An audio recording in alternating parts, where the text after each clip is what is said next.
अस्सलाम वालेकुम। कल उम्मीद करता हूँ फिट होंगे, बेहतरीन होंगे, अपनी लाइफ अच्छे से एंजॉय करोगे। हम तीनों की तरह देवों के देव महादेव एपिसोड है जी 305 और पार्ट 2 है। लाइक शेयर सब्सक्राइब कर दें। स्ट्रेट चलते हैं वीडियो की तरफ। मेरा नाम है मलिक सख्तियार इकबाल और मेरे साथ हैं Rana Mohammad Ali. Mohammad Sameer Khokhar. So guys let's start.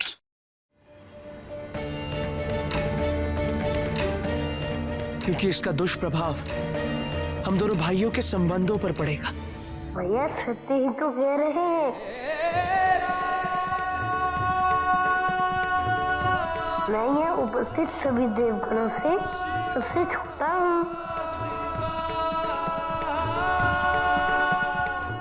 तो मैं प्रथम पूज्य कैसे हो सकता हूँ? प्रथम पूज्य होने के लिए आयु महत्व नहीं रखती गणेश।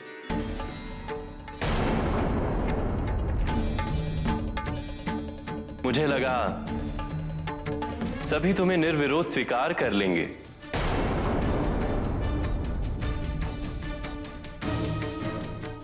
मैं गणेश का शत्रु नहीं हूं और ना ही उसका विरोधी।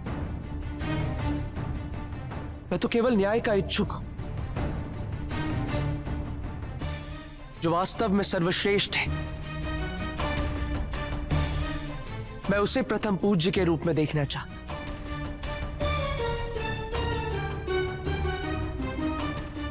और मुझे हार्दिक प्रसन्नता होगी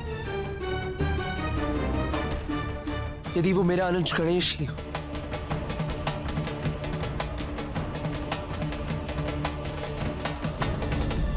किंतु उतनी ही प्रसन्नता मुझे तब भी होगी जब देवराज इंद्र, सूर्यदेव, वरुण देव, अग्निदेव, मैं या कोई अन्य देवता इसके लिए अपनी योग्यता के आधार पर चुना जाए। प्रभु, अब आपकी मध्यस्थता अनिवार्य है। ये समस्या तो जटिल ही होती जा रही है। देवताओं में प्रतिस्पर्धा शोभा नहीं देती।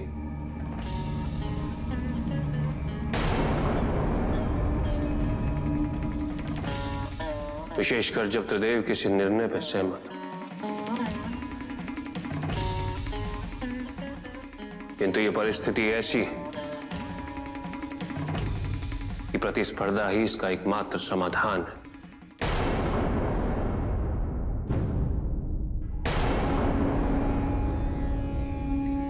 मैं तुम्हारे विचारों से सहमत हूं कार्तिक। यदि ऐसी नियुक्ति में किसी को पक्षपात का संदेह हो तो गणेश को प्रथम पूज्य के रूप में कभी स्वीकार नहीं कर सकेगा। आप सभी प्रतिस्पर्धा हेतु तैयार हो जाए। जो अपनी सर्वश्रेष्ठता सिद्ध करेगा वही प्रथम पूज्य घोषित किया जाएगा।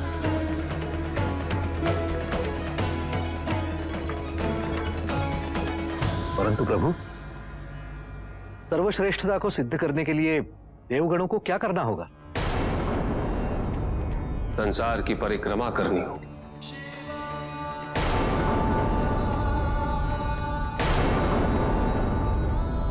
3 बार।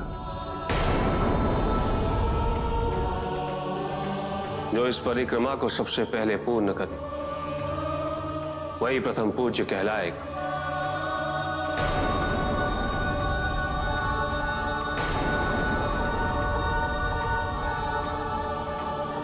कल प्रातः अलकनंदा तट से ये कार्य आरंभ होगा।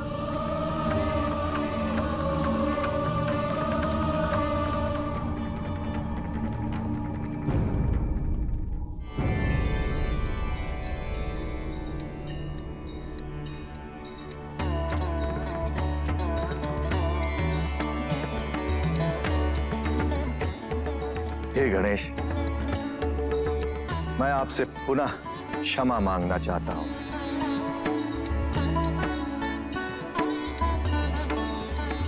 क्षतिपूर्ति तो मैं कर नहीं सकता, परंतु मेरा आशीर्वाद स्वीकार कीजिए।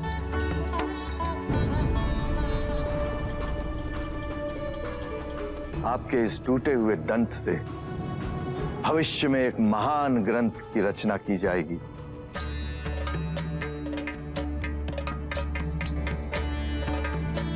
उस ग्रंथ से संसार को तत्व ज्ञान की प्राप्ति होगी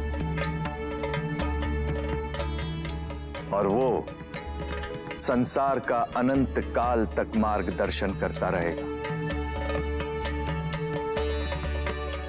उस ग्रंथ की विशेषता यह भी होगी कि उसे लय और सुरबद्ध करना संभव होगा। मुझे आपका आशीर्वाद स्वीकार है।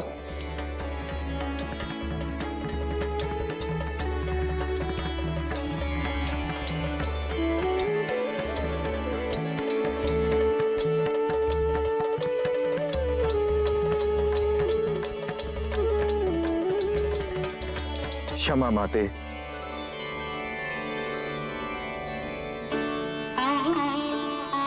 यदि आप गणेश पर प्रहार न करते तो संसार को उसके गुणों को देखने का अवसर नहीं मिलता।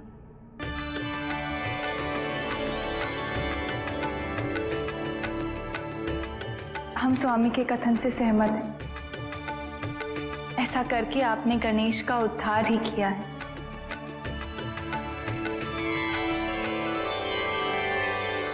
आप क्षमा नहीं, धन्यवाद योग्य है।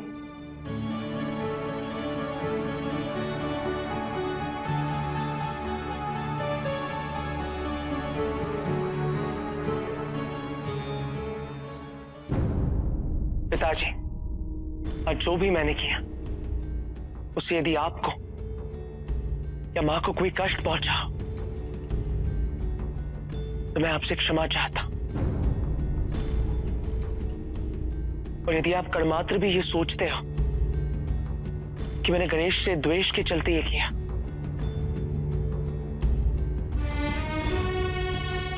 तो मैं प्रतिस्पर्धा में भाग ही नहीं लूंगा।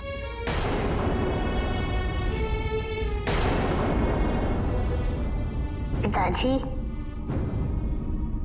मैं भी इस प्रतिस्पर्धा में भाग नहीं लेना चाहता।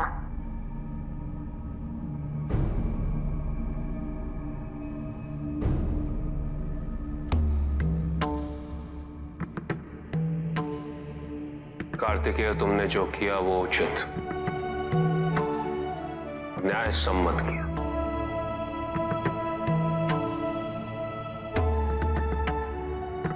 किंतु गणेश, यदि अब तुम इस स्पर्धा से पीछे हटोगे तो वो अपने कर्मों से पीछे हटने के समान होगा।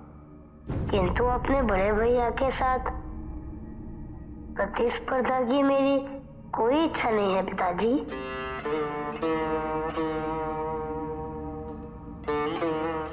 स्पर्धा से नहीं पुत्र, स्पर्धा की ईर्ष्यापूर्ण प्रवृत्ति से बचना चाहिए।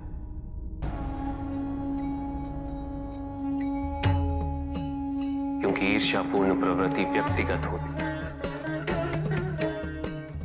वो केवल अपने स्वार्थ, अपने उद्धार तक ही सीमित रहती है। ईर्ष्या ही वो विष है जो व्यक्ति के हृदय में ना हारने की महत्वाकांक्षा को जन्म देती।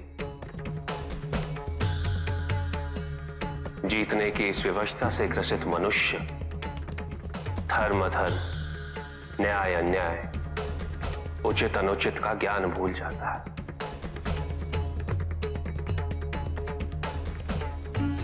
संवेदना, करुणा भूल जाता है। उसे स्मरण रहता है तो केवल जीतना, भले ही वो छल कपट के माध्यम से ही क्यों ना हो।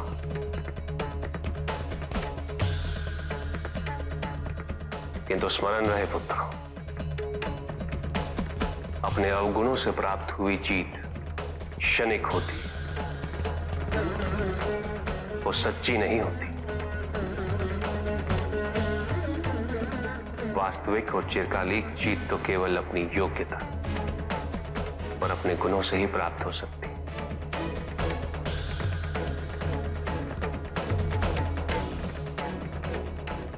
मेरी ये इच्छा है पुत्रों, तुम दोनों प्रतिस्पर्धा के परिणाम की चिंता किए बिना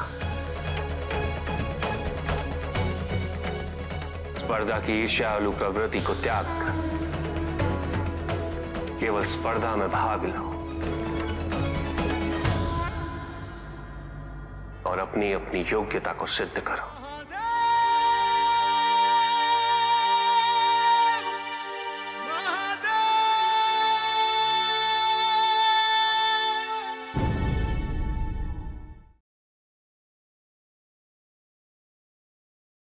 मुकाबला होने लगा है जी यहाँ पे, और योग्यता जो है वो सिद्ध करनी है उन्होंने, क्योंकि कार्तिकेय ने एक बहुत बड़ा सवाल उठा दिया था। शिव जी यहाँ पे एक्सेप्ट भी कर रहे हैं उस चीज़ को, कि कार्तिकेय की बात को, कि तुमने ठीक किया है लेकिन अपनी जगह पे तुम ठीक हो, क्योंकि उन्हें लगा कि ये सबके साथ ज्यादती होगी, क्योंकि वो पुत्र हैं जो है गणेश जी, माता पार्वती जी के और शिव जी के, तो बोलेगा कोई भी नहीं। मतलब उस वे से कार्तिकेय बात कर रहे थे। उन्होंने कहा कि मुझे भी अच्छा नहीं लग रहा, लेकिन ये है कि ये उन्होंने जो बात वहाँ पे की थी उस चीज़ को शिव जी ने एक्सेप्ट किया, कि हाँ कहीं न कहीं सबके मन में होगी, और लेकिन सब ने इस वे से एक्सेप्ट कर लिया कि हमारा पुत्र है, तो इस चीज़ को। लेकिन तुम बोले और बीच में तो वहाँ पे इंद्रदेव जो थे वो भी इस चीज़ के खिलाफ थे, लेकिन ऊपर-ऊपर से वो कह रहे थे मंज़ूर है, हमें तो कुछ मतलब इस पे संदेह नहीं है। तो उन्होंने भी एक्सेप्ट कर लिया था। लेकिन असल सवाल जो है कार्तिकेय ने उठाया, और यहाँ पे वो अब जो है 3 जो है उनको मौके मिलेंगे, तो उनका कर्तव्य जो भी होगा इस संसार के थ्रू उनको वो मुकम्मल करना होगा। गेम कुछ ऐसी होगी, कुछ वैसे रूल होंगे उस गेम के, और इनको मुकम्मल करना, और एक-दूसरे के अपोज़िट होंगे।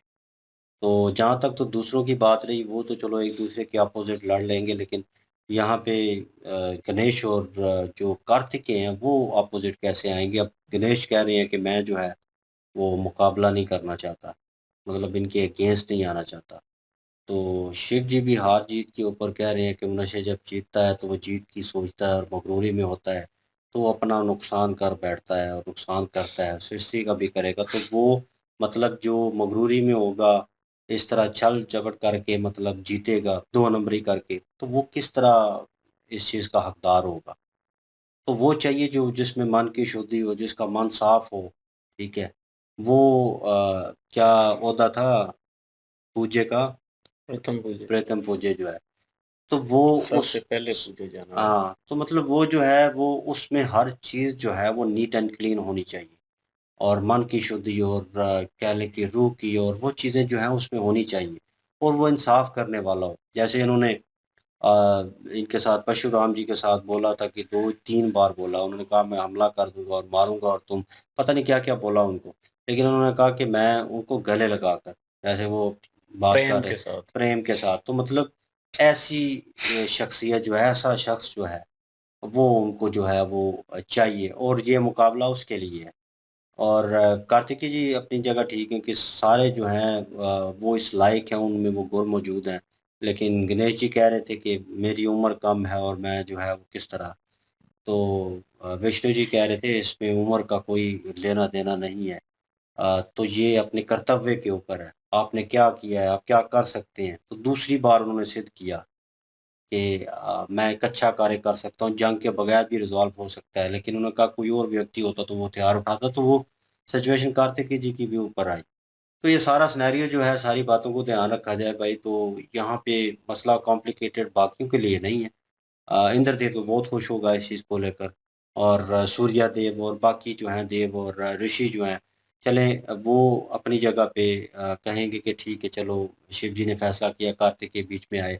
लेकिन यहाँ पे भाइयों के दरमियान जो मुकाबला होगा, वो अब गेम किस तरह की होती है, तो क्या नतीजा निकलता है, ये देखने लायक होगा, क्योंकि अभी कॉम्प्लिकेटेड, अभी एक किस्म का फैमिली मैटर जो है वो डिस्कस हो रहा है। और उनकी बहन भी जो है अशोक सुंदरी, माता पार्वती, शिव जी, कार्तिकेय, गणेश जी, अब ये खड़े हैं और ये डिस्कस हो रहा है, और सारा बर्डन जो है इस वक़्त वो गणेश जी के ऊपर आ रहा है। गणेश जी अपने बड़े भाई को चुनौती नहीं देना चाहते, और ना चाहते हैं कि वो मुकाबले में उतरें और इस तरह की चीज़ करें। लेकिन कार्तिकेय जो हैं वो सिद्ध करवाना चाहते हैं कि जो फ़ैसला हो, हमें उस पे कोई शक ना हो। मेरे हृदय में ख़ासकर कोई शक ना रहे कि हमने जिसको वो ओहदा दिया है वो उसके काबिल नहीं था। तो ये इस बिना पे मैं नहीं दे सकता कि ये मेरा छोटा भाई है और आपका पुत्र है। इस बिना पे ना कोई देगा ना मैं देना चाहता हूँ। तो वो सवाल उसका भी अपनी जगह पे ठीक है कार्तिक का। लेट्स सी जी क्या सिचुएशन होती है। बिल्कुल जी, यही बात है और यहाँ पे कार्तिकेय कुमार जो हैं, जिस तरह से उन्होंने प्रस्ताव अपना रखा है और उन्होंने कहा कि जो गणेश जी हैं, उनको मौका मिलना चाहिए कि वो अपनी काबिलियत शो करें। मैं नहीं चाहता कि आने वाले टाइम में गणेश जी की काबिलियत के ऊपर कोई उँगली उठाए और कोई ये कहे कि ये महादेव और पार्वती पुत्र थे, इसलिए इनको प्रथम पूजा के काबिल समझा गया। तो इन चीज़ों को लेकर वो हैं तो मुख़लिस, लेकिन यहाँ पे गणेश जी के इस सारे जो भी जज़्बात उनके लिए हैं, माता पार्वती जी थोड़ा उनसे क्रोधित हैं, क्योंकि वो नहीं चाहती कि कार्तिकेय कुमार जो हैं वो इस तरह से उनके ऊपर जो है वो उँगली उठाते या ऐतराज़ करते। लेकिन मेरे ख़्याल में अगर देखा जाए तो यहाँ पे कार्तिकेय कुमार ने जिस तरह से ये सारी चीज़ों का निखेड़ किया है, वो नज़र आ रहा है कि कार्तिकेय कुमार खुद उनके हक में बिल्कुल ठीक है। उनके मन में कोई शंका होगी भी, तो उस तरह से नहीं होगी, लेकिन वो जानते हैं कि देवराज इंद्र, अग्निदेव, सूर्यदेव, ये जो देवता है ना, ये एक अहम योग्यता रखते हैं संसार में और वो कहीं न कहीं मन में शंका रख सकती हैं और आने वाले टाइम में कोई इस तरह से चाल हो सकती है लाइक दैट कार्तिकेय कुमार जो हैं, जब उन्होंने अपनी काबिलियत दिखाई, तो उनके साथ कितने छल-कपट देवराज इंद्र जो हैं, उनकी तरफ से किए गए। उनको डिग्रेड करने के लिए सारी चीज़ें की गई। तो इसलिए कार्तिकेय कुमार चाहते हैं कि आने वाले टाइम में जो है ना, वो इनके साथ ना हो। जिन सवालों का जवाब देने के लिए देवराज इंद्र ने उनके ऊपर बहुत सारे सवाल उठाए थे, कार्तिकेय कुमार को सामना करना पड़ा है, वो नहीं चाहते कि आने वाले टाइम में गणेश जी को उन सवालों का सामना करना पड़े। इसलिए वो चाहते हैं कि सबका एक मुकाबला होना चाहिए और उसमें जो भी इस काबिल हो, तो उसको चुना जाए प्रथम पूजा के लिए। बिल्कुल जी, और अभी देखते हैं जी कैसे जो है वो कौन-कौन से मुकाबले होते हैं और कैसे जो है वो चुना जाता है और अगले पार्ट पे चलते हैं जी। बिल्कुल जी, नेक्स्ट पार्ट पे चलते हैं। लाइक, शेयर, सब्सक्राइब कर दीजिएगा। इंशाल्लाह मिलते हैं नेक्स्ट वीडियो में। अपना ख्याल रखिएगा, दुआ में याद रखिएगा। तब तक के लिए अल्लाह हाफ़िज़, पीस।